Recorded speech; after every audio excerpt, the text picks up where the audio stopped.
Abang Zam tadi dia baru je dapat call yang makcik tu meninggal dunia. Abang Zam tadi dia baru je dapat call yang makcik tu meninggal dunia. Sesuai tak macam ni? Sesuai tak? Tak sesuai kan? Tapi Abang Zam buat satu benda. Guys, so pada hari ni Abang Zam mungkin minta maaf kat korang semua. Abang Zam terpaksa lepaskan korang ataupun kita tak kena esok tak.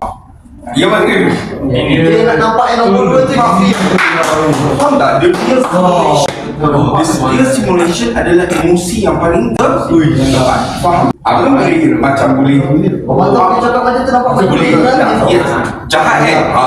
Saya tengok nampak benda tu. Tak, tapi jahat kan? Nampak tak? Kita boleh macam Mam, kau kenapa hari ni?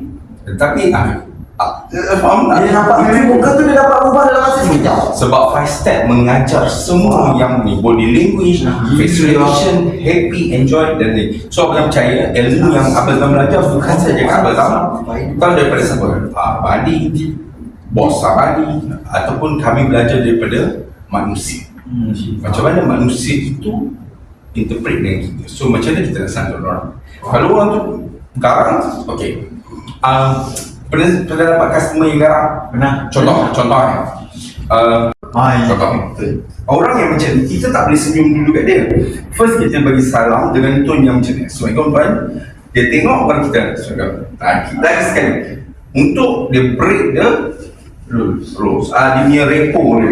Agar dia pun cuma kata, oh salah. Baru kita boleh senyum. Kalau dia garang, kita kena kekalkan tone yang sedikit keras tapi jangan terlampau keras.